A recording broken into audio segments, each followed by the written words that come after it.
Yang kedua, kata ulama, sebahagian daripada mereka berpandangan yang kedua, istar yang makruh, ya, yang makruh, yang tidak disukai lah, yang makruh.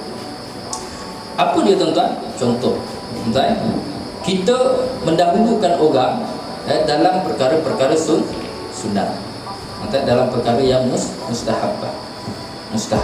Contoh apa tuan-tuan? Ini biasa berlaku dalam masyarakat kita. Ini perangai kita lah ni, perangai orang kita, masyarakat kita. Contoh, kan, dalam merebut saf yang pertama dalam solat berjemaah. Kan? Biasa kita tengok fenomena dia ataupun keadaan dia bila kita semayang berjemaah dekat masjid, dekat surau tuan-tuan. Bila saf depan kosong, biasanya orang yang belakang buat apa? Orang belakang buat apa? Dia kata, dia offer ke orang. Tu istar lah tu nama, tapi istar tak kena dompet. Istar tu, tapi istar dia tak kena dompet.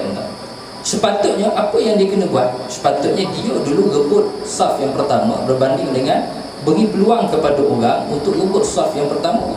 Sebab apa tuan-tuan? Sebabnya adalah Nabi SAW banyak menyebut dalam hadis-hadis baginda SAW tentang kelebihan saf yang pertama. Saf yang pertama.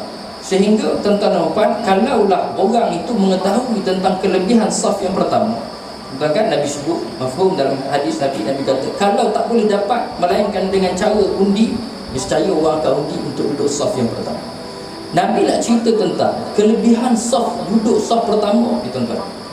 Sebab itu bila soal dalam soal melakukan perkara yang sunnah, tuan-tuan, maka orang kita ni tak boleh bagi orang lain dulu, melainkan kita kena rebut dulu untuk kita dapatkan saf yang pertama tadi, disebabkan oleh fadilat yang Nabi SAW ceritakan kepada kita. Maka kita kena dulu rebut berbanding orang lain. Kita tak boleh beri peluang kepada orang. Betul kan? Ini musim nak korban, dan musim nak raya haji lagi. Betul kan? Raya haji. Jadi bila raya haji, tuan-tuan dan puan, kadang-kadang setiap masjid ni ataupun surau dibuat korban. Setengah masjid kadang-kadang dibuka 10 ekor.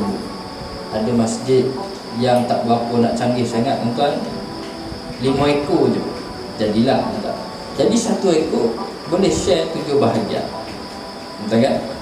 Jadi kadang-kadang bila kita ni Allah beri rezeki lebih, tuan-tuan kan, bukanlah rezeki pun, kadang-kadang boleh je nak korban ni, tuan-tuan kan. Tapi kita ni semangat untuk korban ni kadang-kadang kita tak kuat. Sedangkan korban ni, tuan-tuan, suatu sunnah yang muakkadah, sunnah yang sangat-sangat Nabi SAW suruh buat. Sehingga ada hadis Nabi SAW, dalam satu mafhum hadis Nabi kata apa? Orang yang mampu korban tapi tak buat korban, tuan-tuan, Nabi kata apa? Jangan dekat dengan musalla kami, jangan dekat dengan masjid kami. Sehingga Nabi beri ingatan yang sedemikian rupa. Sebabnya Nabi nak tegaskan orang yang boleh korban, kena korban, tuan-tuan. Maksud dia paling kurang, tuan-tuan, kita ni satu rumah ni satu bahagian korban memadai. Bukanlah satu rumah ada 7 orang mesti ambil 7 satu bahagian. Tak, satu rumah, tuan-tuan, satu bahagian sudah memadai, tuan-tuan kan. Tapi kita tak boleh. Sebab apa, tuan-tuan? Semangat untuk kita buat korban tu tak ada. Bila kita tanya kenapa tak nak korban, dia kata, Ustaz, dia kata tak berapa nak mampu sangat lah, Ustaz, dia kata. Kita pun tengok muka dia, kita tengok tak mampu. Tengok piring ekstro ada 2 kat atas rumah, atap, betul kan? Tengok lagi, tuan-tuan, kereta 3 biji, orang tu 2 je kan, kereta 3 biji, kita kata pening juga kan. Tengok lagi rumah, pasang lagi internet, unify bagai kan, streaming lah apa. Komitmen yang dia bayar bulan-bulan tadi, kita nak kata dia ni tak mampu, macam tak logik.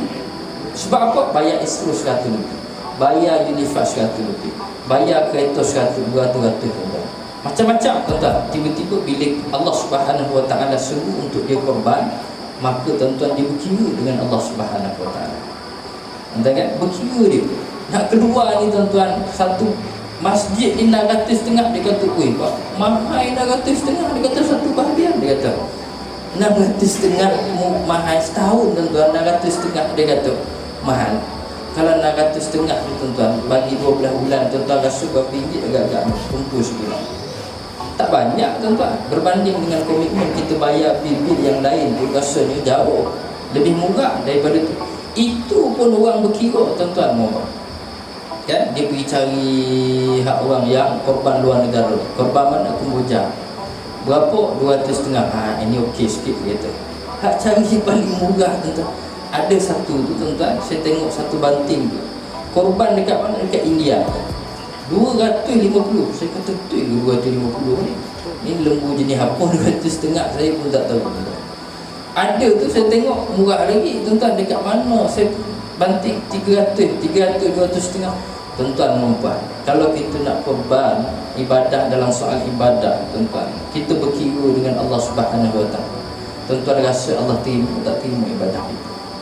Kenapa Allah tak terima korban Qabil dan Allah terima korban Habil? Tuan-tuan, kenapa? Sebab dia itulah tuan-tuan. Sebab dia Habil, dia persembahkan korban dia kepada Allah Subhanahu Wa Taala dengan korban yang paling terbaik yang dia ada. Sedangkan Qabil, tuan-tuan perempuan, dia persembahkan korban yang lebih kurang kepada Allah Subhanahu Wa Taala. Maka Allah terima korban yang dilakukan oleh Habil dan Allah reject korban yang dilakukan oleh Qabil. Maka kalau kita bersifat begitu, berkira dalam soal ibadah kita kepada Allah, korban ni ibadah lah tuan-tuan. Dan soal kita mempersembahkan ibadah kita kepada Allah, jadi kita rasa-rasa boleh kita agak-agak Allah nak terima ke atau tidak ibadah korban kita yang kita lakukan untuk Allah Subhanahu Wa Taala. Kan? Jadi bila korban ni kadang-kadang last minute, kadang-kadang ada rezeki Allah bagi, maka kita pun nak masuk korban. Jadi bila tanya tuan-tuan Nazir masjid, dia kata, Tuan Haji tinggal berapa lagi? Dia kata tinggallah satu bahagian lagi Ustaz Haji, dia kata Haji nak masuk ke? Dan tinggal satu, ramai pula yang nak korban. 2-3 orang tanya. Jadi kita pun tak apalah, tapi ada 3 orang tanya ni, macam mana ni? 3 orang tanya. Kata tak apalah, bagilah orang sana, saya tahun depan lah. Tak boleh. Sebab apa tuan-tuan? Dalam soal ibadah ni, perkara yang sunat tak ada isar-isar, tak ada. Okay? Dalam perkara yang sunnah ini, maka kita kena kejar dulu. Jangan bagi peluang pada orang. Sebab apa? Sebab kita nak dapat pahala daripada Allah Subhanahu Wa Taala.